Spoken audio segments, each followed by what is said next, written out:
Since the very first lecture of the course, we are hearing about the Java class. That Java is object-oriented languages, it has class, objects, and so on. So now we will see in detail what is a Java class. A Java class file is a file containing Java bytecode that can be executed on Java virtual machine. A Java class file is usually produced by a Java compiler and from Java programming language source files containing Java classes. So basically these classes which we are using is understood by the JVM, that is Java virtual machine, and then these Java class files is usually produced by a Java compiler and programming languages from the source file, that is nothing else but the program which we type. Let us take an example to understand what is a class. If we take a classroom, in that we have boys and girls, so boys is considered as one class and girls are considered as another class. Second example, to understand it more in clear, if we want to buy a car of Ferrari, then we can say that Ferrari is a method or a product, but actually its main category is a car. So Java language, car is their class.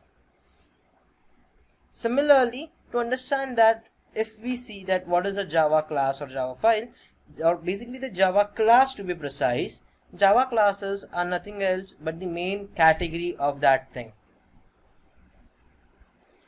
In other words, a class can be defined as a template or a blueprint that describes the behavior state that the object of its support type. Next we have is Java objects. Objects have states and behaviors. Example, a dog has states like color, name, breed, as well as behaviors like wagging the tail, barking, eating. An object is an instance of a class. If you compare the software object with the real life or real world object, then they have a very similar characteristics. Software object also have a state and a behavior. A software object's state is stored in fields and behavior is shown via methods. So in software development, methods operate on the internal state of an object and the object to object communication is done via methods. So now if we say that, if we try to consider a hierarchy format, then class is known as the topmost hierarchy place, where we can say as a grandfather. Then we have the second most layer, that is the Java objects, which is also known as Java constructor or Java objects, whichever we are using. That will be the parent. And next we have this a method and everything. So now we will see what is a constructor. A Java constructor is a special method that is called when an object is instantiated. In other words, if we say when you use the new keyword, a Java class constructor initializes instances or an object to be precise, as instance of a class is nothing else but the object. So we can say initializes instances as object of that class. Typically, the constructor initializes the field of the object that need initialization.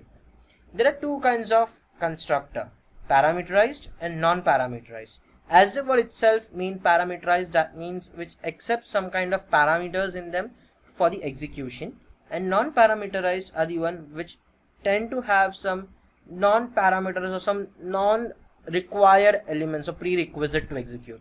So let us see the syntaxes of that. So the first one we will see parameterized. If you say a public car, int, year and string name, basically we are accepting two data types in that. So basically we are accepting not even two data types but the two parameters in that as well. So first one is year. Obviously year is going to be an integer, and a name which is going to be a string. So we say model year equals to whatever the year is given, and model name equals to the name, that is a string name. Name is a variable and string is a data type. Int is a data type and year is a variable. So we are using that, and we are terminating the sentence with a semicolon, which you have to make sure, and we close the curly bracket. Now we see what is a non-parameterized. Public my number, and then there is a bracket, the parenthesis to be precise, and these parentheses tend to be empty. So basically this take no prerequisite and has nothing in them.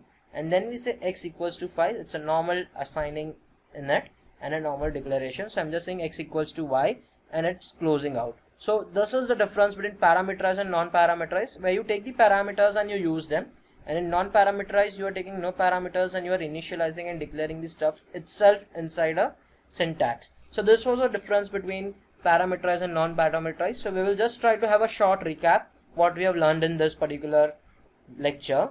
So we have learned what is a Java class, as we have seen the example of car. So any particular category or main category is known as class. For example, if we take a car, in that car itself is a class.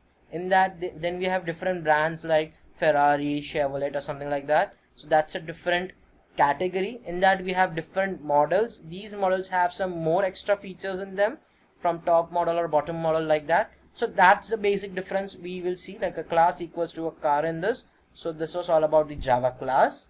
Second we have is a Java objects, which is nothing else but the instance of a class, which is a nearly like a subset of a Java class and tends to have many objects in them and many methods as well. So we can say that Java class has many objects, and many objects in them they have many methods, and these methods are then called and recalled as per the requirements, and we can use them. So we use the keyword new to instantiate or initialize a Java object inside a program. We have next seen the constructor. Constructor is nothing but which initializes the instance of an object.